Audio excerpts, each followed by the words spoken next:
Hello, guys, and welcome to Indiana Sports Connection. I am your residential anchor, Aaron. So, a very special episode today. We have Kent Sterling standing by. We're going to talk about the coaching search, what's going on with the Hoosiers, everything in between. It'll be about an hour long. So, without further ado, I'm going to bring Kent in and hit that subscribe button down below. Video is brought to you by BetUS, and thank you, everybody, for watching. And let's get you up here. Hello, Kent. How are you doing today? I'm great, Aaron. How are you? Doing fantastic. I was like, just had about a freak out moment. I saw something like out my window out here and had to like run out into the snow, grab something to run. So my heart's just going down a beat, but that always seems to happen in these live streams. But so happy to have you on today, and let's just get right into it. I guess I want to start with this, and I know I was just watching you, and I know it's Optimism Wednesday, but something that really bothered me this week was hearing Don Fisher talk, and I do not understand what Mike Woodson's play is on some of this stuff, because he said, so this is before the season even started. I mean, he's supposed to do 15 radio shows. He didn't want to do them, so they cut him down to 9. Early in the season, then it was like, I guess he didn't show up to like 3 of them. So he's like down to 5. For me, I've been listening to Don in the background of my life my whole life. And now that I am actually, making content and stuff, I think he's 82 years old. He deserves the content. That's his time. Just tell me, what do you make of just, I guess I do not understand the situation there at all. I think there's a self-centeredness to almost everything that Woodson's done. While that kind of thing is tolerated in the NBA, it's not in college basketball. And in college basketball, you need to be a part of the fabric of the community, a fabric of the campus, a fabric of the athletic department. And I don't think that that's something that Mike Woodson's ever been truly kind of comfortable with. And I think that this is a manifestation of that. And I do think it's a mistake. I mean, hell, Don Fisher, Mike Woodson's in his late 60s, mid to late 60s. He was a player. When he was a player, Don Fisher was the voice of Indiana basketball. And if anybody deserves a little bit of media respect down at IU, it's Don Fisher. And Don Fisher doesn't get sideways with guys. No. Don does not. He holds people accountable, but he's gentle about it. He understands that they're there to kind of extol the virtues of Indiana basketball and Indiana football, and he does that really well. And that Mike Woodson, for whatever reason, has decided not to play ball with him, I think is part. It's a symptom of the disease that has cost him his job. It is, yeah. It's that's what really I think got me on that. It's like I'm like Don is to his elder. As to, he was there as a kid and Don was there, as a man working, and yeah, just baffling to me. But let's move on to more positive things, because I don't really have much more to say about the team. I mean, I was at the UCLA game. It's just a disconnected mess. They look like they're trying, but it's just disconnected. But Yeah.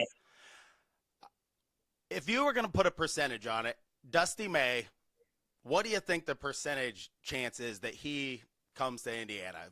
About a third. It's about 33 and a third percent. I think. I think Indiana would want him and would covet him, but Michigan's got more money. Michigan on a kind of from an asset perspective is on a level playing field in terms of facilities and in terms of ability to build a real high quality basketball program. And, possession's 9/10 of the law, right? Yeah. And they possess him right now. So maybe Dusty's the kind of guy where when Word Manual comes and says, here is an extension we would like you to sign, and it's going to pay you $12 million a year, but we want you to sign it right now. Maybe Dusty May is going to be compelled to do it. Yeah, I heard, Mike DeCourcy talking about that, and he was saying, before the Big Ten tournament. But I wondered if he would turn that down, saying, well, I think I'm going to go far in the NCAA tournament, and then once I win it all, you can pay me like $1 million. Would he bet on himself in that way? But I don't know. I think there is a play there definitely to. I mean, you get in your 40s. I'm 42, and you're like, you just realize time is a finite thing. I think Right. if he goes to him with a play like, look, whoever we're gonna look, Ben's taking the job, and we're not gonna fire coaches every 4 years. So like, this is practically it. You're 48. 10 years from now, you'll be about the same age as when Bob Knight left, and One of the things that Indiana's got to get better at, and I think that this goes for a lot of colleges, a lot of professional programs, they got to get better at creating their own timing. This job cycle, Dusty yes, May last year would have come to Indiana in a minute, right? yes, Brad Stevens would have come to Indiana in a minute in 2012. You've got to always be looking, always be seeking, and then there are going to be times when to get great, you've got to punt on good. And Indiana's just never been willing to do that. Indiana's never been willing to make its own timing. And they've got to get better about that. You've got to get better about it if you're the Colts, if you're the Pacers, whoever you are, you yeah, have to make your own timing. And that means you got to have a pretty substantial sack, in order to be able to do that, because firing good is a good way to get an AD fired, but firing good to get to great is a good way to win championships. oh yeah, no doubt about it. I've been in sales about my whole life, so I'm always thinking of like you know, the factors that go in, and it's like it's a results business. You see Right. somebody getting results here, you gotta look at what they're doing, look at what your guy's doing, and then say, hey, why aren't you doing that? Why aren't you starting to, I mean, it's an evolving thing. I mean, we see that with the NIL and everything like that. I mean, I know you are a lot more involved in the media. I mean, I'm not the media at all. I'm just a fan. So, what do you make of like the national media that likes to say that the Indiana fan base is toxic and that will cause that nobody wants to come here? I was listening to I mean, he's a Purdue guy, but I call it Boiler Up Chuck, but I was listening to him a little bit yesterday, and it's like, oh, nobody's going to want to come there. What do you make of all that? Like, where does that even come from? Because from everything I hear, the fans love IU still. It's not. It's total nonsense, and a lot of guys in the national media. I think it boils down to management, actually, just to get a little bit into media. These guys, they're rewarded based upon their ability to generate clicks. And so what they write oftentimes is designed to generate clicks, not necessarily reflect the truth, even as they know it. And so you've got a lot of noise out there. And the noise is, to me, complete folly where it comes to Indiana fans being toxic. Now, every fan base is toxic. Look, Duke's going to be toxic toward John Shire Yeah. if all of a sudden Duke is doing what Indiana does. Fans at Kentucky, not great when things go south. Fans at North Carolina, not great. You think Kansas fans are happy about getting boat raced last night by BYU? They are not. And they're going to reflect that. That's the way it works. Indiana is no better, no worse in that regard. And to think that somehow, some way, the fans are responsible for what's gone down in Bloomington for Mike Woodson, that's crazy. To think that they were part of the demise of Archie Miller, that's crazy. Tom Crean, crazy. He is. But Yeah. the thought that fans had something to do with it, it's just nonsense. You have great resources at Indiana, unmatched resources. You have more NIL. They're spending to the limit, going to spend to the limit in revenue sharing. They're doing everything they need to do. Cook Hall got built. They've got Assembly Hall. They've got an athletic department that is now really, truly focused on winning. Like you've got people in alignment, which didn't exist necessarily under Michael McRobbie, but with Pamela Whitten it does. And Signetti has had a significant portion of that kind of growth in the athletic department, and the that alignment between the president, the AD, and the coach. And so somebody's going to walk into that job and have absolutely everything he needs to be able to win. And to think that somehow that's a goofy job that people don't want. Look at the people lining up, and you see the rumors. Really, really, really good coaches. And one of two things is happening with those. One, it's about leveraging the Indiana interest to get yourself an extension someplace else. I don't think Dusty May's doing that, but I think that there are other coaches who participate in that kind of thing. Or they're genuinely interested in coaching Indiana basketball. And I think there are a lot of people like that who really do want this job. It's not just about cash, but it's about an opportunity to win. And no place has, I think, a better opportunity to win than Indiana if you do the right things at Indiana. Yeah, no doubt. No doubt. Yeah, let's move on and talk about Chris Collins, because I was hearing you say that yesterday, and his name was tossed around before. And I'll tell you, I was watching some of their game this morning and really reading about his background. And not that the Indiana guy stuff doesn't matter to me, but I know the bond that, Krzyzewski and Knight had. And then, Krzyzewski did his own thing with the motion offense a little bit more, but him being under him, and just how the more I read into it, like how Northwestern just really has no type of resources. Right. I thought, well, God, he's got, a kid there that I wish was at IU, Brooks Barnheiser, who I see is like tough as nails.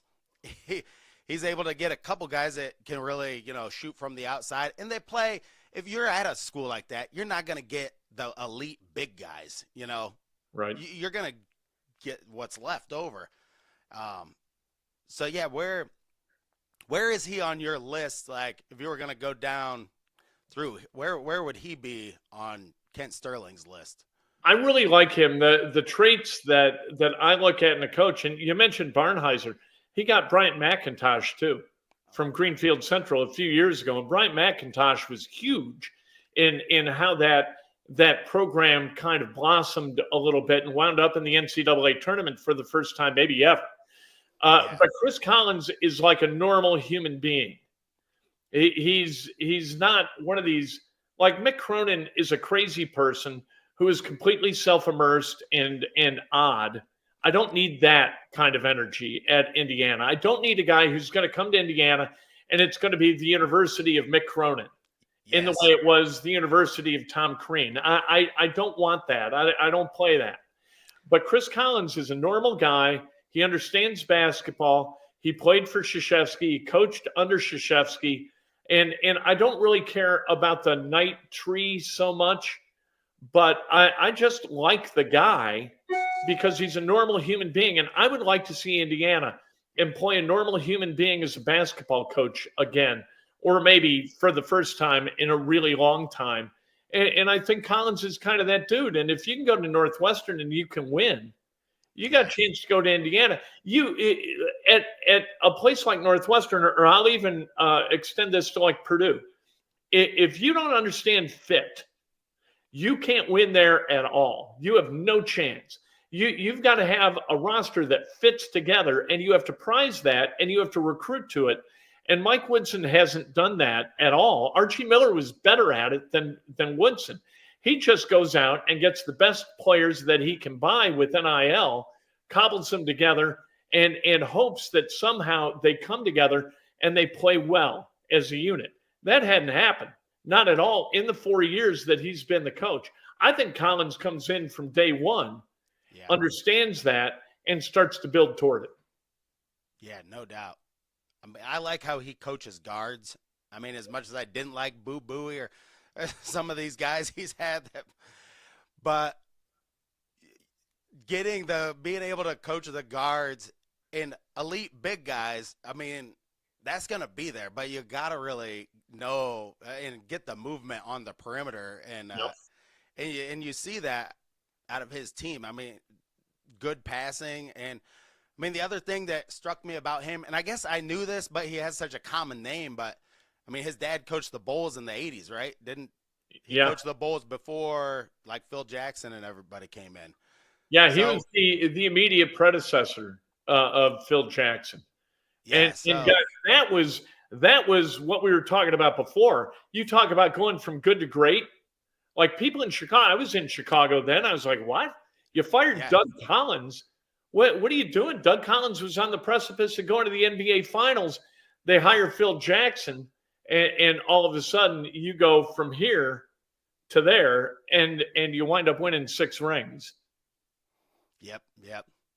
But just seeing that, being your dad, and just seeing that growing up, that's got to be coaching's in your blood. I mean, that's one thing about Cignetti that you just look at, and it's like, yeah, his dad was a huge influence on his life, and he watched him really be like up at 4 a.m. and grinding, love watching film. That gets ingrained in you. That's not for everybody, especially as everybody gets older every day. It's like, you want to sit there and watch the Wheel of Fortune and the Family Feud and eat a couple of cookies and go to bed, and that's just not it. You got to be in these gyms watching the AAU games and really be, immersed in it fully. You got to be immersed in it entirely and love every second of it, And I love that you brought up Cignetti, because I think that in Cignetti, like Dolson now, he sees how this is done. He sees a guy who has built, and did it really, really quickly, built a culture by asserting standards and then disciplining to those standards. I mean, Cignetti's the kind of guy where if things go a little bit screwy with a player, the player's gone. He packs a bag. Yep. That's how you assert standards and you build a culture. And that hadn't been the way Indiana's worked forever and a day. You've got to have standards. You've got to discipline toward those standards. There have to be severe consequences for people who fall short. That doesn't happen today with Indiana basketball, I can tell you 100% for sure. And that's the problem with Indiana basketball, is the standards that are maybe expressed and maybe not expressed by Mike Woodson.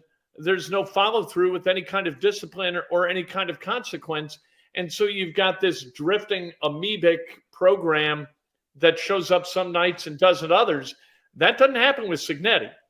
And so while Cignetti's not going to be a help in the search, Dolson isn't going to go to Cignetti and say, hey, who do you like? That isn't going to happen. But watching Cignetti operate gives you a really good template of what works at Indiana and what kind of structure you need, and what tenets of leadership need to be acquired as you hire this next coach. Yeah, no doubt. I mean, I was just thinking, if you would have told Tom Allen, we're going to kick Donovan McCulley off of this team and we're going to win 11 games, he would have been like, oh, that's like my favorite player. We can't operate without him, And when Indiana, our basketball team's like 5-8 in the Big Ten, what I really don't know entirely is how much, if there's like a person that gives money to the, NIL or whatever, somebody hands over $1 million. Are they saying you can't bench Umar Ballo because I gave you $1 million and I want to see him out there. I want to see my $1 million at play. If that is happening, I mean, that just has to be like nipped in the bud from day one. And I don't believe that happens, because I don't think Mike Woodson listens to anybody. That's very true. That's very true. I don't think that happens either, but that's a thought in the back of your mind anyway, it's like, it's got to be. You're not writing a check for $1 million and then expecting no access. Right. If you're buying front row seats at Assembly Hall and donating to the NIL fund and that kind of stuff, you want a seat at the table. And that's the thing that Scott Dolson's got to be like, no, this is my table. I'm going to sit here by myself and I'm going to decide who this next coach is going to be. And I don't need you telling me who your favorite is. Get out of my office. There's got to be some kind of structure with the alums too and the trustees where you say, you know what? No, I don't need any help here. This is my job. I've been preparing for this for the last 4 years because that's my job. When we hire a coach, as soon as we hire a coach, I've got a list of the guys that I would place in that position, the candidates for that position, as soon as the ink's dried on the previous deal. I'm working on my next list. I've got a list. I'm going to work through the list. I'm going to hire a search firm just to vet like background check type stuff. But this is going to be my hire, like it was with Cignetti. You can trust me or not, but get the hell out of my office. Yeah, no doubt. He's just got to, I mean, he's either going to make the right hire or he's going to fail. I mean, he did great with Cignetti. So, I mean, it just is what it is. He's been around for so long, Scott Dolson. I mean, he's never really left Bloomington. I've read his whole story. He just kind of moved up through like the varsity club and then became the top member of that and just kind of went through all those channels and then was the assistant to Fred Glass. But so he's an interesting guy. I mean, he's been immersed in Indiana for just a long, long time. It's time. It's definitely time for him to move up and get that going. Yeah, something like Cignetti said when he came in, and it's kind of strange because in like Bob Knight's book, it says the same thing. Is like when he came in, there was all these people just kind of like hanging around the team. Like, you know, you get these like hanger-arounders that would just want to be there at practice, and then they're, you know, talking to a player, and they're like that type of stuff too. Because you hear him say that all the time. Distractions, it's just the worst thing ever. You just got to be like, you're too many Chiefs, not enough Indians. You know what I mean? It's just, you need one voice sometimes, and that's all I've heard out of him. But and exactly right. Win. I saw a hoodie at IU the other day.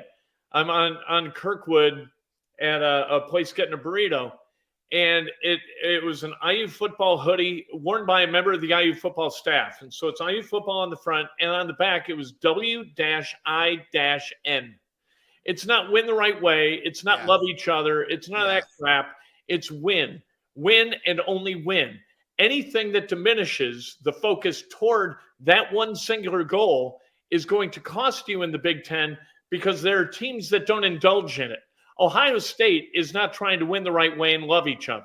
Michigan is not trying to win the right way and love each other. You can't love each other and create an environment that's going to result in a championship in Indiana. You just can't. And that goes for basketball too. That's 100% right.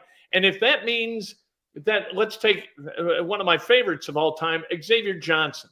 Yeah. All right, Xavier Johnson is driving 90 in a Dodge Charger north on Walnut, pulls into Walnut Knolls, being chased by a cop. Cop pulls up. Johnson's in the midst of trying to swap spots with the passenger so he doesn't get in trouble. That is a guy, number one, don't drive 90 on North Walnut. Number two, what are you doing swapping spots? Be a man, take your lumps, take your consequences. And if you're not going to be that, you can't be on my team. How that guy, I don't know what the punishment was for that offense, but it should have been pack a bag. Yeah. If you're not going to hold to, and same thing with Crean, he did the same thing with Honor Mascara-Perea, where Perea, 48 hours prior to a game against Purdue, gets a DUI at 3:15 in the morning or something like that, and he gets suspended for 2 games. What do you got in your mind? You either hold people accountable and you teach through those consequences, or it's chaos, and that's what we got. We got chaos. I promise you that if any of that crap went on with the football program, Cignetti's got the guy's bags packed the next time he comes into that locker room. Oh, yeah, no doubt. And it's just like, to me, it's like if you don't want to be in management, if you don't want to do that, don't take the job. I mean, I'm sure Mike Woodson could have made some money doing whatever, but he was actually had a really cushy job. When I was listening to Pat Knight talk about it, it was like he wasn't even doing game plans with the Knicks. He was just like a liaison. He was bringing people coffee and making sure that their limo showed up on time and stuff like that. They got like 3 assistant coaches and they stacked the game plans with them, and he wasn't even doing that. So there wasn't a lot of questions asked of like, well, how can you translate what you're doing now to Indiana? It's like, well, I make a mean cup of coffee, and I even like learned how to like make like a 4-leaf clover in there so that people feel special every morning, and they're like, that's not what we're doing here, It's like, um, but it is. What did you think of?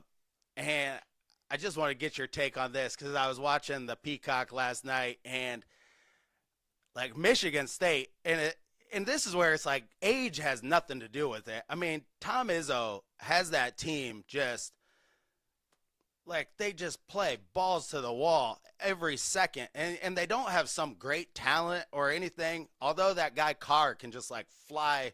It's nice to have a guy you can throw the ball wide up in the air like that. But what's your take on them? But not only that, but Purdue is really kind of like on the backslide with Indiana being their next game. So I think the problem with Purdue, and this has always been the problem with Purdue, although they got past it last year because they had Edey, is that they lose their legs. Yep. About midway through February and into March, those guys are so earnest and they work so hard 12 months a year that at some point you've got to take good care of yourself and you've got to rest. You've got to value rest. I think these guys are just grinders and they grind and they've grinded their legs to the point where they just can't defend at the same level anymore. And you saw with Michigan State last night, wow, good luck getting past almost like a pack line defense where they're keeping penetration out of the lane and doing it at a really, really high level for stretches where there was a 10-0 run late in the first half where they played great defense, generated turnovers, got some runouts, and then the beginning of the second half, that game was over. That 8-0 run just sealed it. And I thought, what a terrific performance by a team that like a week and a half ago just gacked it up completely to Indiana. How that happened, like those are two different teams. I don't know how the hell that happened. Well, I do know because they decided that they were going to take away the three-point shot and allow Ballo to do what Ballo wanted to do, allow the bigs, which was like, what are you doing?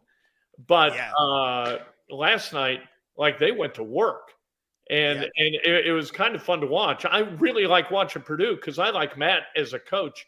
Matt's the perfect coach for Indiana. Matt checks all the boxes. He's a normal guy, really, really normal. He works exceptionally hard. He recruits Indiana really, really well. He understands fit. All the stuff I need in a basketball coach, those bastards have got up in West Lafayette, and I'm tired of it. We need to go get our own Matt Painter. Yep. Well, yeah, we got to lap them because that would really, really sting for Purdue fans. Like if we hang a banner in the next whatever and, they were in the national championship game. I mean, this has gone on in my mind since second grade, like telling kids like, you celebrate Big Ten championships like we celebrate national championships, right. So, yeah, I would love to see it. And I can tell they're getting a little bit scared because, Braden Smith definitely got taken out of his game entirely last night.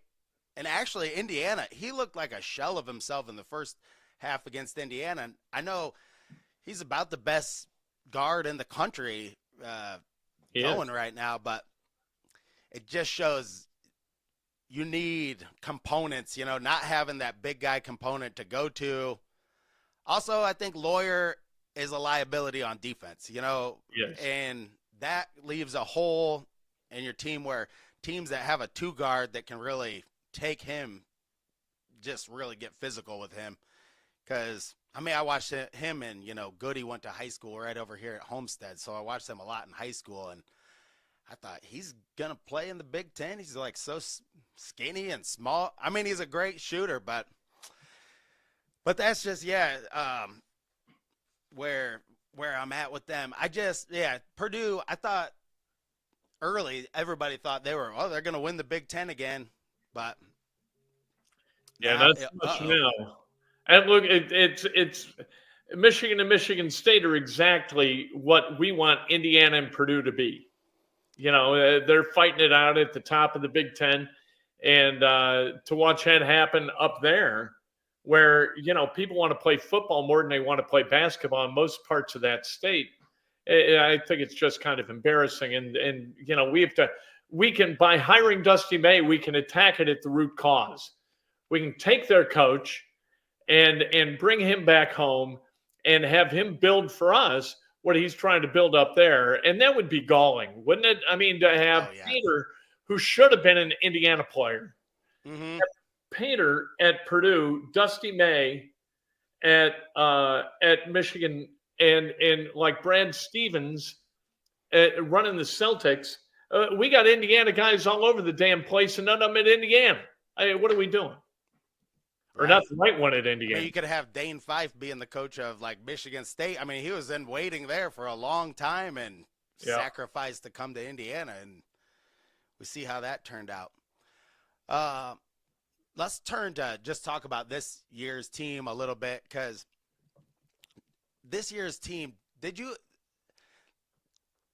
ever really have faith in the team? I mean, I make some really sarcastic videos, and I never really saw it when they brought these guys in. I was like, okay, yeah, I see that there, but I'm like, they got to put it together, because, I mean, the Louisville game was eye-opening.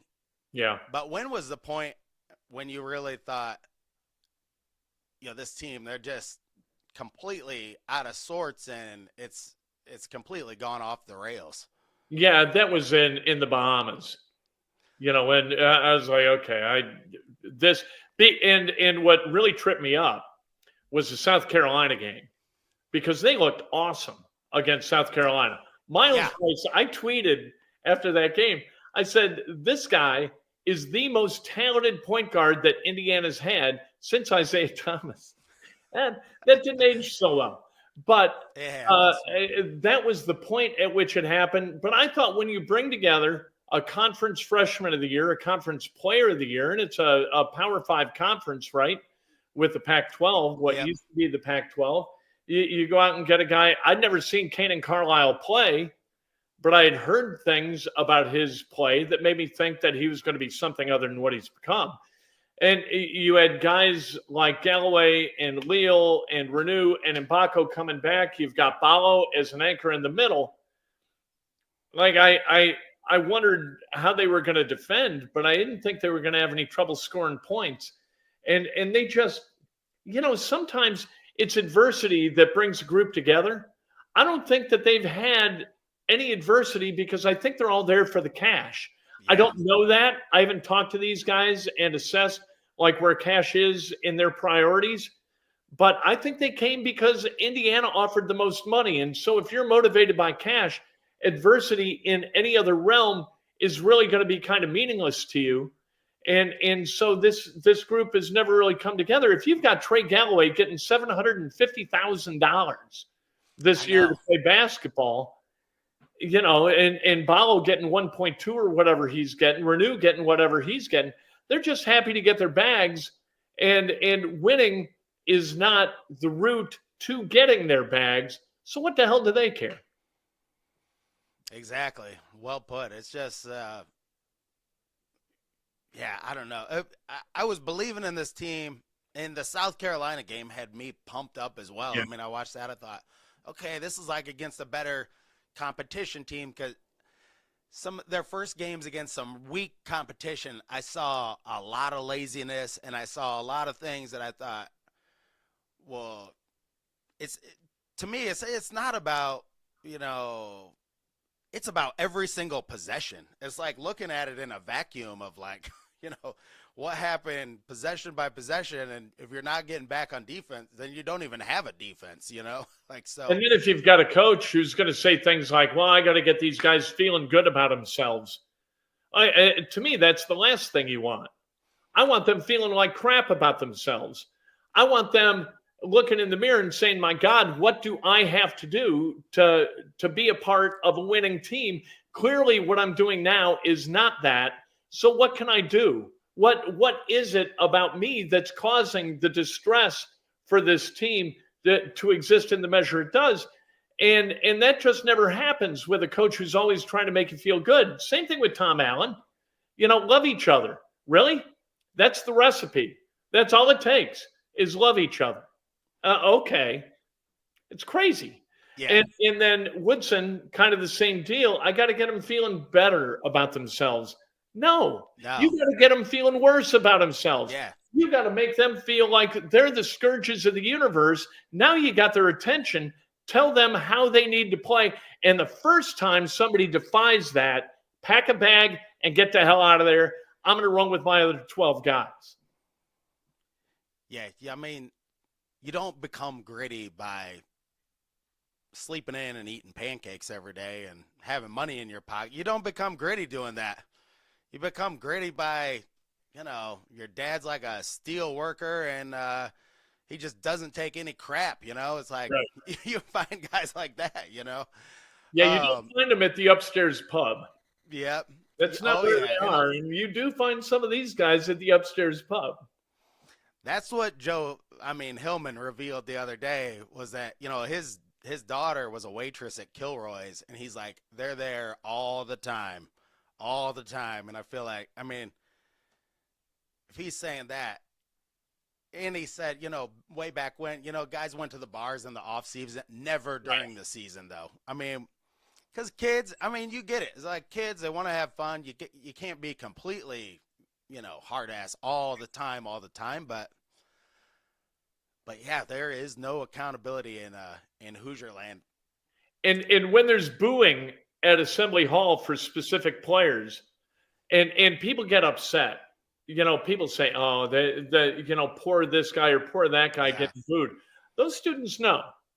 If we know, those students know who's ponying up and who's not ponying up, who's at upstairs and who's not at upstairs, and they're responding to that. So maybe instead of judging the students for booing, maybe we should listen to them and try to figure out why they're booing. No doubt. I would be so Bloomington's not a very big place. No. And especially if you're like 7 foot tall or a basketball player sized person, if you were Mick Cronin going out after the game or something, probably nobody's going to see you at all, but it's, right. That's what baffles me. Like, not only like the Ballo going out the night before the game, that's very, very stupid. And then there were people that commented to me about that. They were like, well, you don't know that he was drinking. I'm like, well, I'm not saying he got completely loaded. I'm saying it's time management. I watch a lot of, and I just finished Nick Saban, one of his books, and was watching some of his like press conferences, and something he really broke down. He's like, it's all about decisions. He's like, I run a drill and I say, put your hand behind the line. Man, I got the kid arguing with me. Well, why do I have to put my hand behind the line? I'm going to put my hand on the line. He's like, you think I'm going to trust you to not look into the backfield on third down and you're going to try to be some hero?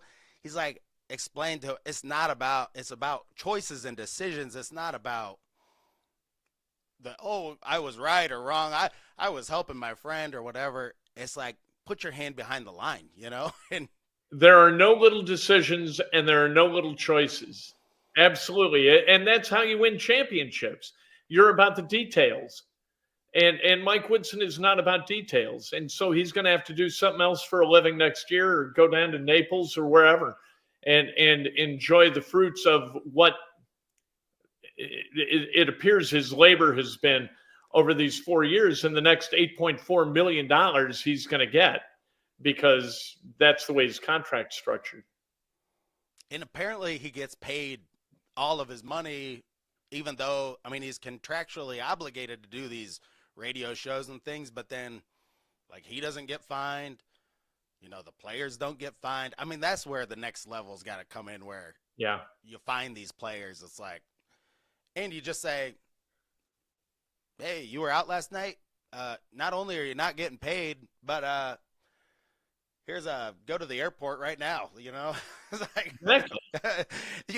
Your head would be spinning like, I thought I was getting $1 million. Oh, apparently not. No. You're going home. Go get $1 million someplace else where they don't care about winning, where they don't care about what kind of decisions you make, and that's the problem with money. Is money corrupts always. You fill some 20. I'd have been the same way. I'd have been the most unruly character in the history of characters.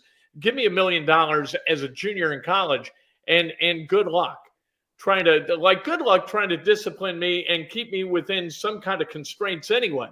But with $1 million, there's no hope, no chance. You've got to find a rare kind of kid who's going to respond to the challenges of wealth and still kind of pony up and do what's necessary to go get wins. And that's a tough kid to find. Clearly. It is. I mean, there's no free lunches, really. There's just not. In life.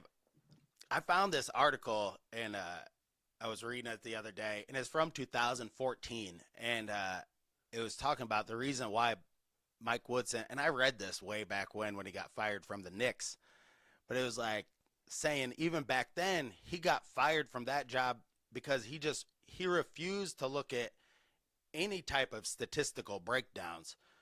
So, I mean, just to him in his mind, it's like, well, he shot that shot and he just didn't make it. But it's not looking at the percent. Okay, like we got, if we offensive rebound, we could have 80 possessions in a game. And if we're shooting this percentage, then, you're going to shoot, 40% of your shots from three. And then, this and have some type of structure there. But I just thought it was amazing that I found that article. And then here we are like 11 years later. And my gosh, I just wish somebody would have read that before they hired him. It's like, because it's the exact same, are you willing to change in any type of way? This is why you got fired from this job. Do you see the reason why? Not at all, Yeah, and you're right. Analytics, you can't ignore them. You can't rely on them solely, but you can't ignore them. Analytics are great in moderation. They're necessary in moderation. It's hard to win without some kind of adherence to some kind of, and you see it. I mean, all you have to do is go to KenPom. Oh, yeah. And you look at percentage of points scored from 3-point shots or percentages of field goals from beyond the arc. Indiana's always, and this goes back to Archie, always in the 300s, always toward the back end. And you can't win in college basketball without hitting threes. You just can't. You cannot take them because you can't shoot them, but that ain't going to help you either. You got to have guys who can knock down threes. And if you don't have guys who can knock down threes, you can't win. No, you can't. That is why, I mean, the more I've kind of been thinking about Collins, I'm like, he gets some guys like Martinelli and he gets guys that, yep. And you're going to get even better guys here. So I think a lot of guys can really do this job right now. I mean, I've heard people, and I don't even know his name, the coach of Clemson. I mean, I watched them in the tournament last year. Yeah. I mean, I think he's a decent coach, could definitely get it done, but he played high school basketball with Calvert. Okay. Down in Evansville, and was really good at Wright State, and then went to Clemson. And he's been kind of teetering every once in a while on the precipice of getting fired. But then all of a sudden they kind of come back, and so he's been there a long time. He's and a really, by all accounts, a really good dude. Yeah, what do you think of Ben McCollum? I mean, I've been watching now. I've watched 3 of their games. And I love the offensive action. One thing I do love about Hurley, and he's my favorite coach out there, is when they're on offense, he runs multiple things. And you do got to be up at 4 a.m. every day to be running multiple actions every offensive set. And I see that out of Drake. So, I mean, what's your take on him and what he could do?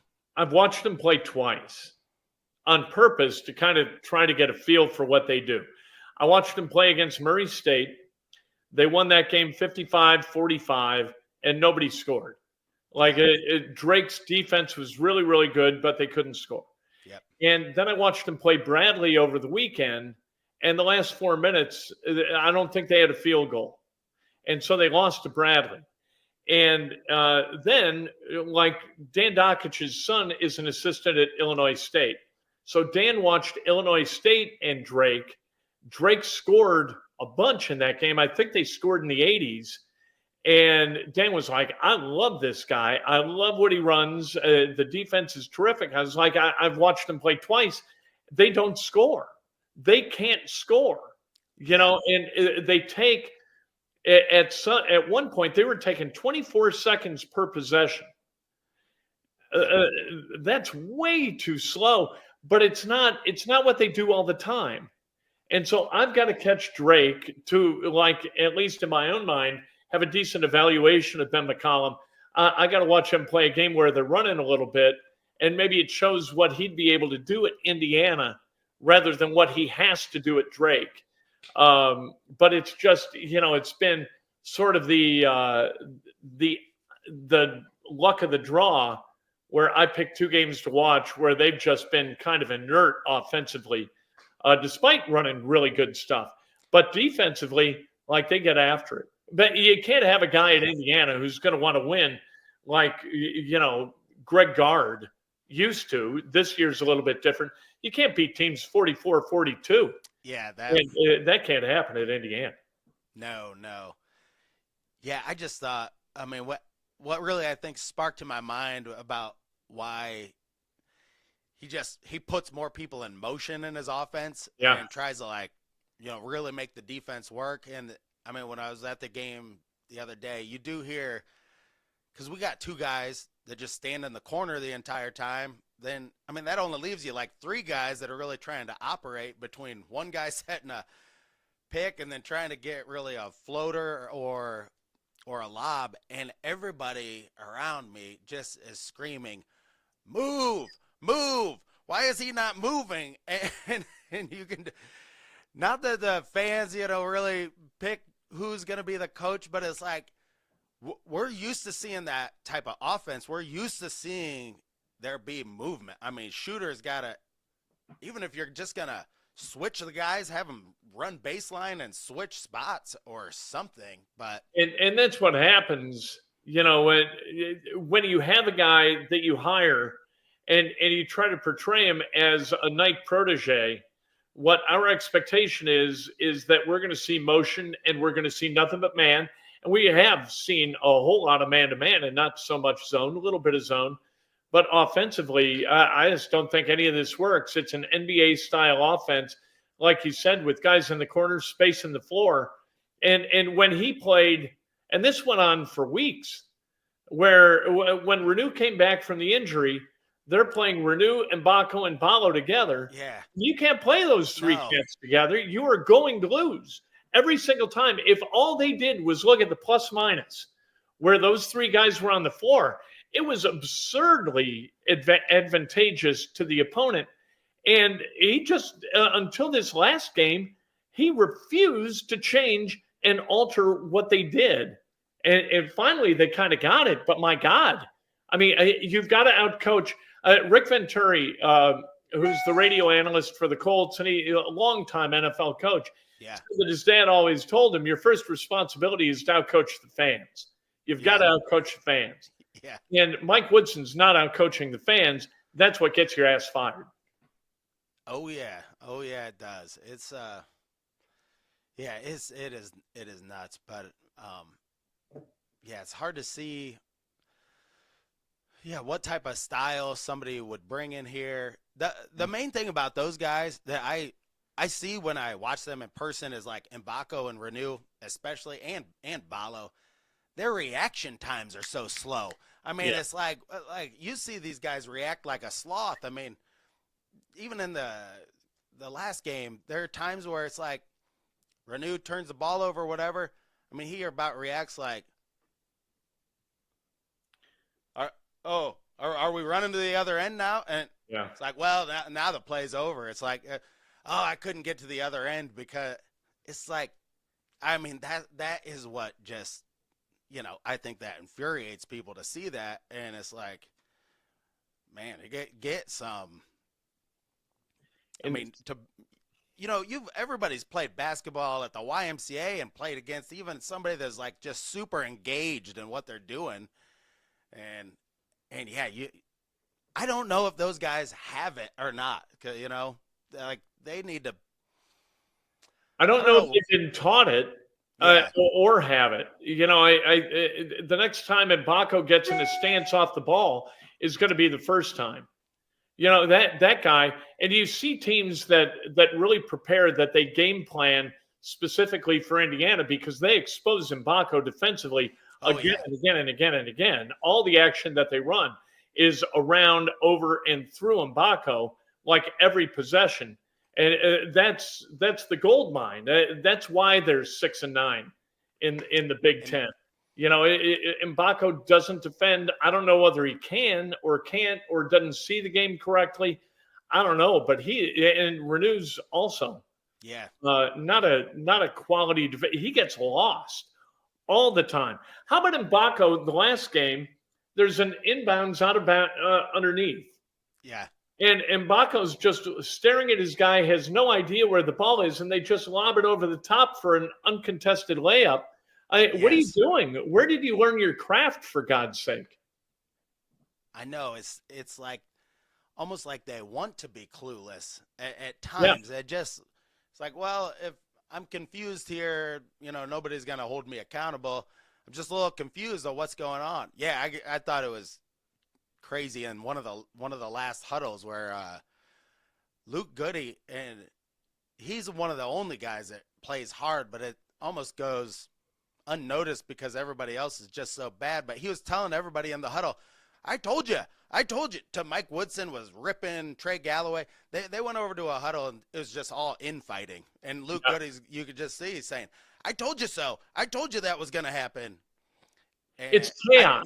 yeah. And that was right after Miles Rice with 20 seconds on the shot clock comes off of a screen and shoots a mid-range jumper. And you're just like, was that what we were going for? And that's what I think he was going on about there. But you've got Hunter, you've got Rosemond, you've got Woodson.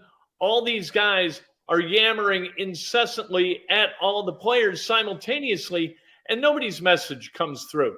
And you see it in the timeouts where the assistants, all of them, are yelling at different guys while Woodson's got the dry erase board. Nobody's paying attention to what he's doing. There's a lack of respect and a lack of organization that just make it impossible for this team to function. No doubt. Yeah. And what you were saying earlier about Mbako being the liability early on when they were just switching all the time.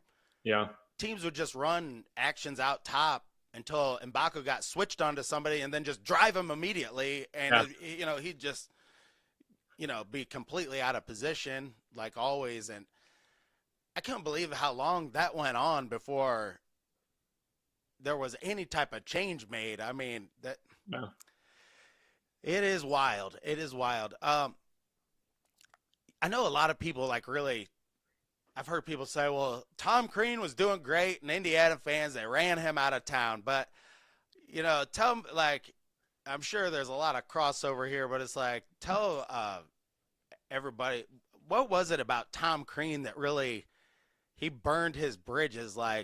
What's your take on all that? I heard a lot of rumors around that time of something a little bit different, and I'll tell you right after that.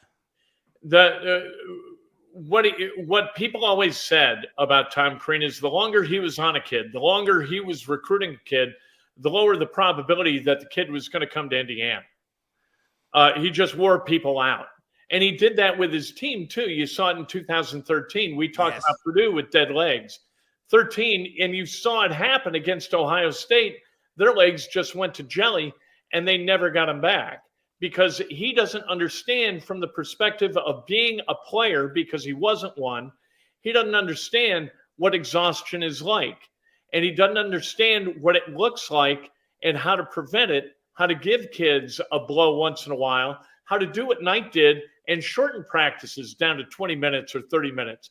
20 or 30 good focused minutes give you a chance through January and February to get things square so that when you get to March, you're playing at a high level.